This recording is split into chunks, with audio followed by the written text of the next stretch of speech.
What's the deal, guys? It's Kiss the Shooter, and I'm back with another video.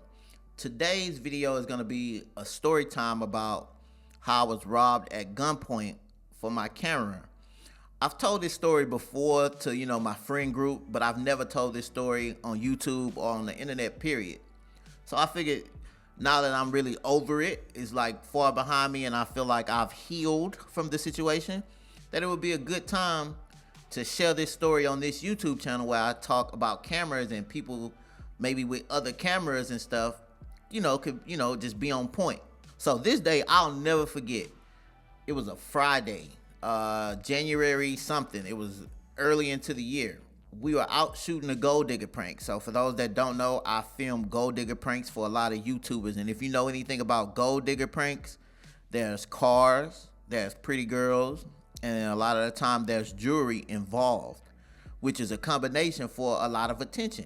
The area we were in was like a good area, a great area actually. If you know anything about the Galleria area in Houston, we were in the Galleria area. So it's not uncommon to see nice cars or people with jewelry or just people with status, period. Broad daylight, it should have been a safe environment, but it wasn't. So I'm standing on one side of the street. The guy that I'm filming is standing on the opposite side of the street talking to a girl that we're filming the video with. The car is right there and everything. When a car passes by, I usually pay a lot of attention to who's in that car. But like I said, we were in a good area, so I was kind of slipping on this day. I was slipping. And I was filming at the same time, so I was locked in, making sure the focus is on point, just making sure everything looks good in the video. So the car passed by. I see two YNs, one driving and one in the passenger seat. I see them break their neck and look over at the car. They look over to the left. They're not looking at me at all. I'm like, okay, yeah, they may be just checking out the car, checking out the girl, whichever one. That's what I thought. So they pass by. We continue to do what we're doing. We wrap up the video. And then by this time, I cross the street and I go over to stand with the guy that I was filming. It was me, the guy I was filming, and his assistant. We standing there talking. I got my back to the street. I'm facing the guy that I was filming. The assistant, he's standing to the right of me, and I'm slipping. Like I said, I had my back to the street.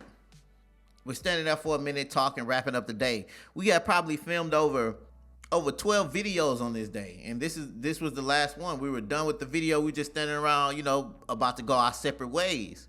All of a sudden, I'm standing here like the camera is facing here. I'm standing here talking to the guy. So let's say the street is behind me. I'm standing here talking to the guy that I was filming, and then I feel a car pull up. Like, I know it probably sounds weird, but I feel the car pull up. Soon as I look back to see, the car that pulled up and stopped. Mind you, this is a Friday, broad daylight, had to be about 2 or 3 o'clock. I look back to see the car, stop. And man, when I tell you the guy that I was talking to, it felt like he just levitated. I'm talking about, I've never felt somebody run so fast, because I didn't actually see him run. I just heard and felt his wind disappear like the Flash or something, you know what I'm saying? So, and I don't blame him, because if I would have saw them pulling up, I'd have ran too. And like I said, he ran, it wasn't just me he ran on his assistant. We would all did the same exact thing if we would have had the chance. And I don't blame him, because 9 times out of 10, they were after him. He had on the jewelry. He was the guy, So I'm glad he ran, because they didn't get everything that they could have got, So I turned to look at the car. My boy levitate. he levitate. He boom, out of there. And then by the time I look back at the car of the guys getting out, there was a guy driving, there was a guy in the passenger, and then the guy in the back seat. Only the guy in the passenger and the guy in the back seat hop out. So I see the door swing open. Immediately, the first thing I see is the in their hand. I'm like, oh my God. I was like, oh, I just put my hands up. You know what I'm saying? I'm not trying to cause no trouble. I just put my hands up. I knew what time it was. You know what I'm saying? So,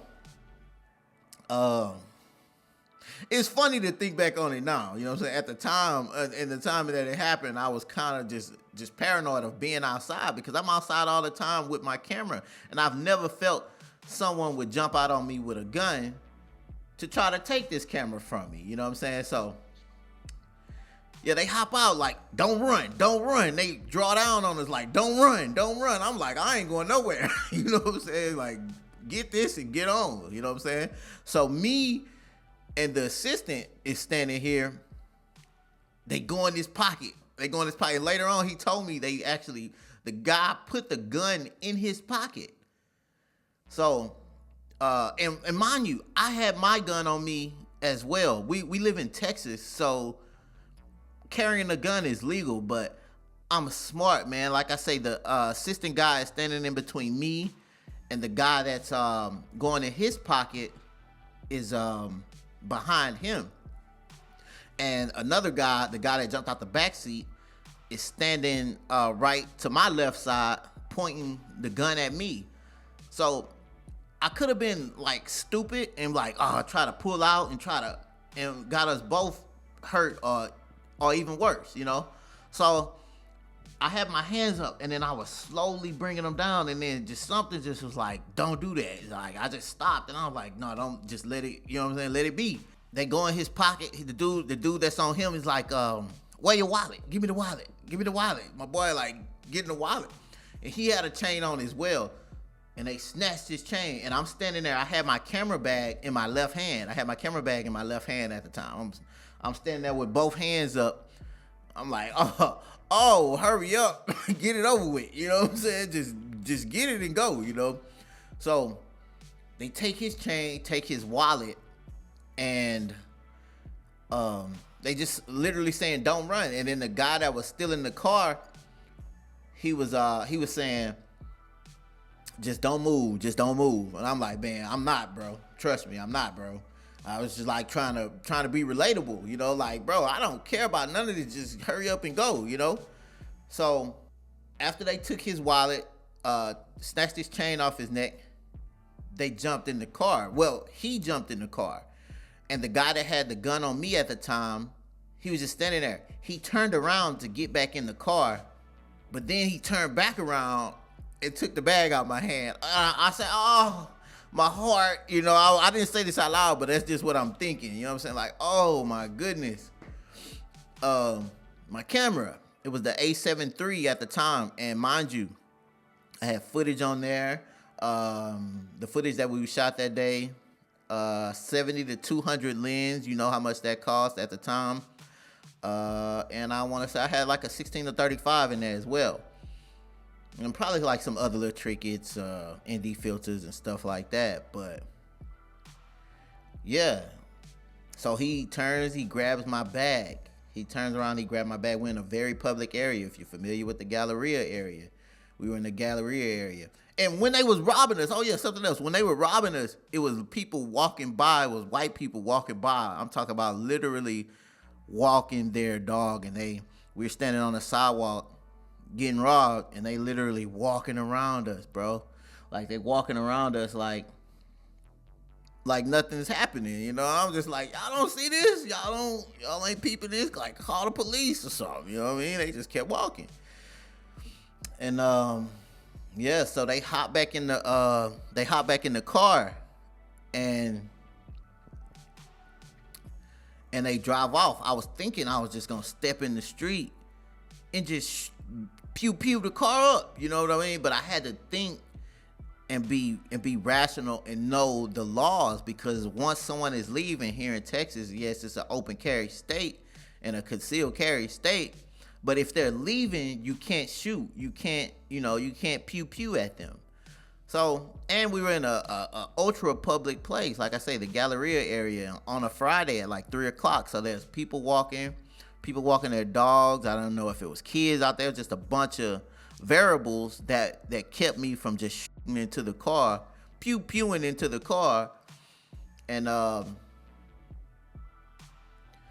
trying to, stop them. So it at the time, it hurt my ego a lot, because I've always wanted to pew at somebody, and this was my, like Gucci say, free body. Damn. Put that nigga ass in the dirt. Smoking on Pookie tonight. Are you doing 3 kill? You know, this was my time.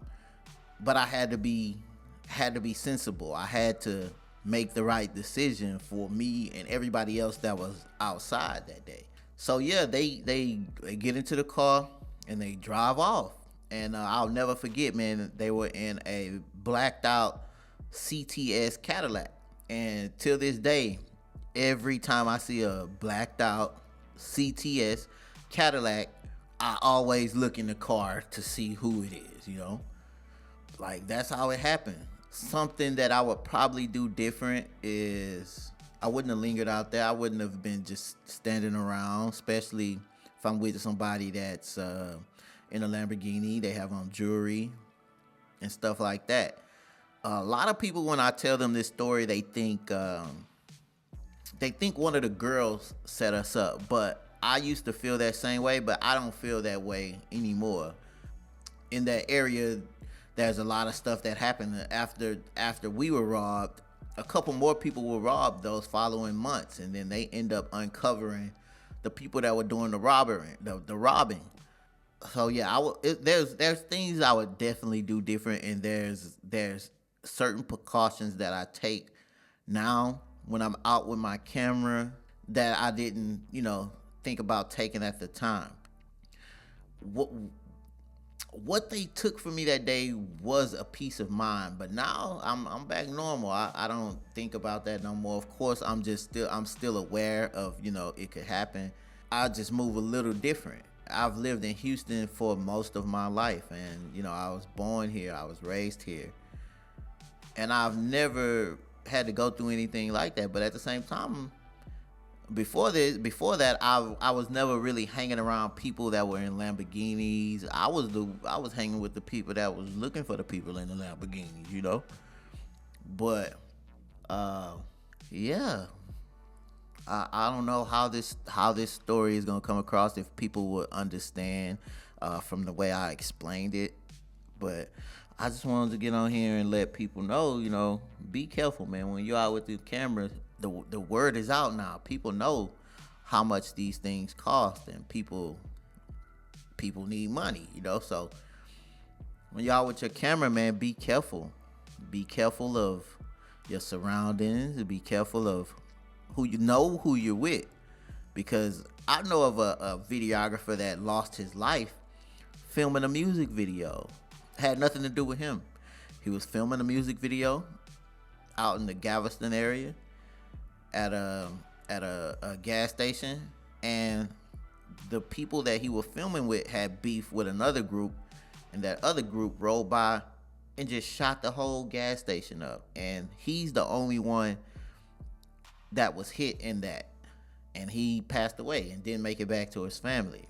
Even with the situation with Tay-K that's going on right now, of him shooting and unaliving the cameraman that was supposed to be filming his video.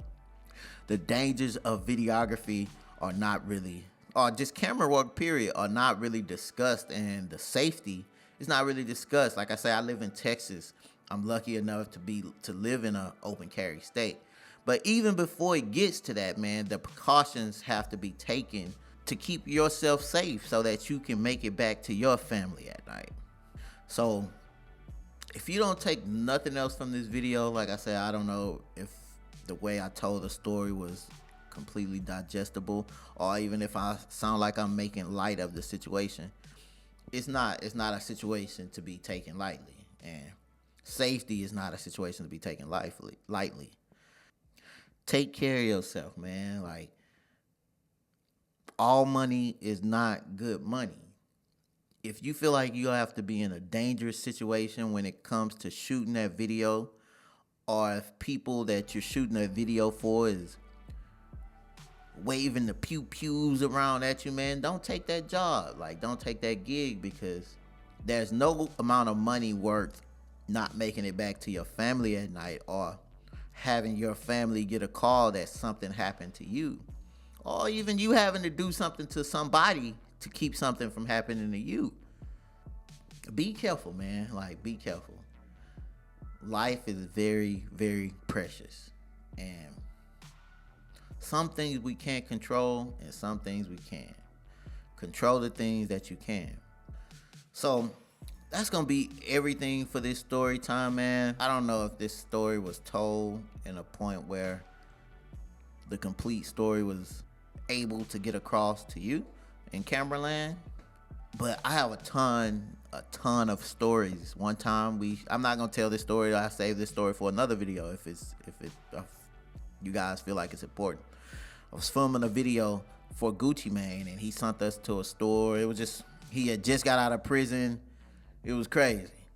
But yeah, man, I have a lot of stories that I'm gonna hop on here and just start getting these stories out my head, man, just to get it out there, man, connect with y'all. So that's it for this story time. Make sure you like, comment, and subscribe. It helps out the channel a lot. Catch the Shooter, signing out.